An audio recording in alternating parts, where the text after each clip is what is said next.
धर्मगुरु का बात हो रहा है यहाँ पे। धर्मगुरु का तो जो कार्य है वो तो कर रहे हैं, लेकिन जो जैसे कि मैं बोली आधार कार्ड जन्म प्रमाण चेक करना चाहिए, उसी तरह गांव समाज में एक चीज़ देखा और जाता है कि लड़की और लड़का का जन्म कुंडली भी लाया जाता है। तो इस तरह आधार कार्ड में भी उम्र कम बेसी हो सकता है, लेकिन जन्म कुंडली एक ऐसा चीज़ है वो परफेक्ट रहता है, उसमें कम बेसी का नहीं होता, वो चेक होता है, उससे पता चलता है कि लड़की का उम्र कितना है।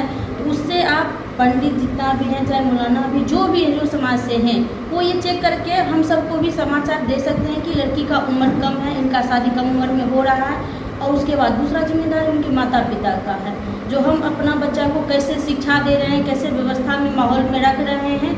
सिर्फ शादी करना ही दायित्व नहीं है, दायित्व ये भी है कि जिस तरह कि आप कम उम्र लड़की को शादी करवा रहे हैं, उसी तरह आपको ये देखना है कि आप लड़की को खुद से बढ़ावा दे रहे हैं। एक अभी समाज में दौर चल रहा है रील्स बनाने का, आप देखिए तो छोटी छोटी उम्र की लड़की को डांस कराने के लिए, गाना गवाने के लिए अवध शब्द का उपयोग करके छोड़ देते हैं। इस चीज़ से देखा जाए तो लड़की आधा ज़्यादा बिगड़ रही है, इसी कारण से बिगड़ रही है। रील्स बनाने के चक्कर में एक दूसरे कॉन्टैक्ट में आ जाती है, कम उम्र की लड़की है, लड़का सिर्फ कॉन्टैक्ट बढ़ाने के कारण उनका शादी हो जाता है।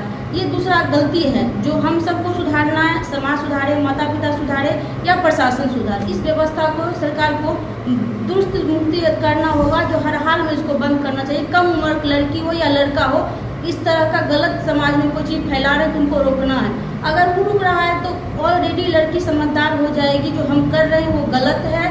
हम कम उम्र में शादी करके अपना जीवन बर्बाद कर रहे हैं, ना हम शिक्षा पूरा कर पाते हैं, ना मेरा शरीर सही रह पाएगा, ना मेरा माइंड सही रह पाएगा। जब हम कुछ सही राह पढ़ा नहीं पढ़ रहेंगे तो हम शादी कर लेंगे तो हम अपना बच्चा को क्या शिक्षा देंगे, हम समाज को क्या ज्ञान देंगे। हम सबसे ये कहना चाहते हैं कि माता पिता, गुरु, समाज एवं जितने भी हैं, आप सब मिलिए और जागरूक होइए, कम उम्र में लड़की या लड़का का शादी नहीं करना है। जहाँ तक बाल विवाह रोकने की सवाल है, हमारे बीच में 3 वार्ड पार्षद हैं, धर्मगुरु हैं, और हम सब मिलकर के अगर प्रयास करेंगे तो बाल विवाह 100% रोका जा सकता है। बाल विवाह एक कानूनन जुर्म भी है, अपराध भी है, और हमारे धर्मगुरु ने भी बतलाया कि हम वैसे शादी में जाना नहीं चाहते हैं जहाँ पर बाल विवाह हो रहा है, हम लोग उसको अवॉइड भी करें।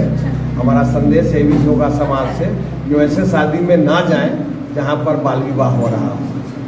अगर बाल विवाह की घटनाएं हो रही हो, उसको अगर अवॉइड करेंगे तो शायद तिरस्कार लोग समझेंगे और रोकने का प्रयास भी करेंगे। सरकार का एक हेल्पलाइन नंबर है 1098 और पुलिस का नंबर है 112। ये दोनों पर गोपनीय सूचना दी जा सकती है, उनका नाम गोपनीय रखा जाता है। किसी भी हालत में किसी की जान बचाने के लिए उनका नाम प्रदर्शित नहीं किया जाता है, उनको गोपनीय रखा जाता है और उस आधार पर शासन अपनी कार्रवाई करता है। हमारे संस्था करीब 35 बाल विवाह शासन के साथ में 2 सालों में हम लोगों ने रुकवाया है। जिसका शादी होने वाली थी, कार्ड छपा हुआ था, शासन के साथ में हम लोग रोकने का प्रयास किया है। और इस साल करीब 450 शपथ पत्र हम लोगों ने अंडरटेकिंग भरवाया है माँ बाप से, जो बच्चों के शादी करने के लिए सोचे थे कि शादी होना है।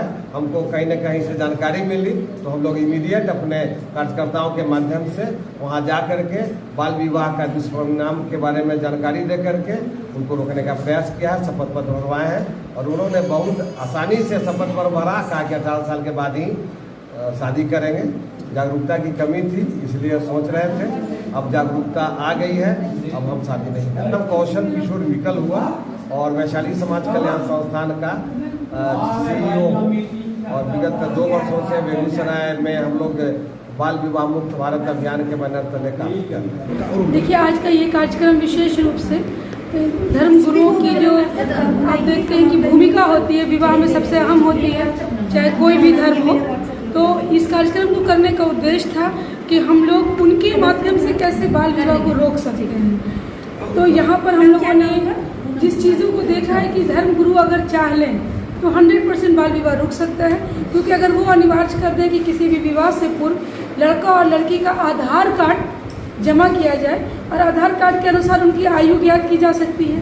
तो क्योंकि अब आधार कार्ड बनता है जन्म प्रमाण पत्र से, ये कंपलसरी हो गया है, क्योंकि हम आधार कार्ड के बिना जन्म प्रमाण पत्र की कोई छेड़छाड़ नहीं कर सकते हैं। तो अगर धर्मगुरु चाह लें तो 100% समाज में बाल विवाह को रोका जा सकता है।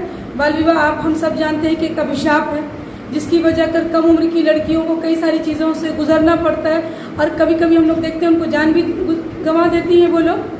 तो सामाजिक जागरूकता लोगों के अंदर बताना होगा कि इसका क्या दुष्परिणाम है, और इसमें बहुत महत्वपूर्ण भूमिका होगी धर्म से जुड़े हुए लोगों की, गृहिणियों की, समाज में, क्योंकि एक माँ अपने बच्चे को सबसे बेहतर ढंग से जानती है।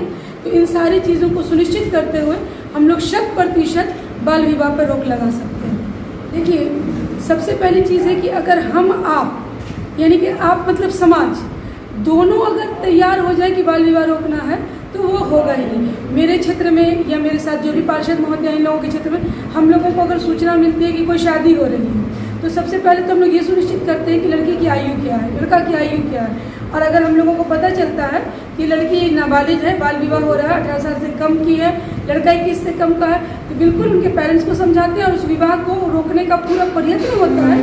और अगर वो समझाने से नहीं समझते हैं तो फिर प्रशासनिक सहायता लेते हैं, 1098 पे कॉल करके बताते हैं कि बाल विवाह हो रहा है। क्योंकि अब एक और चीज़ है ना जो बहुत इंपॉर्टेंट है कि जब उस लड़की का बच्चा जन्म लेगा तो उसका जन्म प्रमाण पत्र बनेगा। जन्म प्रमाण पत्र पे माँ का आधार कार्ड लगेगा, पिता का आधार कार्ड लगेगा, और उसमें माँ की उम्र विवाह के समय और बच्चे के जन्म के समय दोनों हमको ज्ञात करके लिखनी है। अब एक मेरे पास जन्म प्रमाण पत्र बनवाने आएगा और बच्चे के जन्म के समय माँ की उम्र अगर 16 वर्ष हो तो विवाह के समय जो 15 वर्ष नहीं होगी तो वो जन्म प्रमाण पत्र को हम वेरीफाई नहीं कर सकते ना, क्योंकि फिर तो हम प्रोत्साहन दे रहे हैं बाल विवाह को। तो इसलिए हम लोग उसको पहले ही रोकते हैं और उनका आधार कार्ड चेक करते हैं शादी करके, जिनकी लड़की की शादी हो रही है, कि भाई आप पहले दिखा दो, क्योंकि बाद में हम किसी तरह की झमेला में नहीं फंसेंगे। बाल विवाह जितना पेरेंट्स के लिए कहा गया है कि अगर आप करवा रहे हैं तो आपको सजा होगी, उतना ही करवाने वाले धर्मगुरु और उस विवाह में सम्मिलित होने वाले को भी उसका परिणाम झेलना पड़ेगा।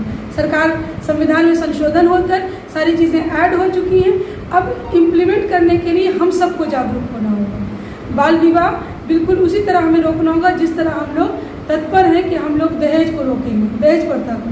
तो दहेज प्रथा भी अभिशाप है, बाल विवाह भी अभिशाप है, और इन दोनों से हमें लड़ना है।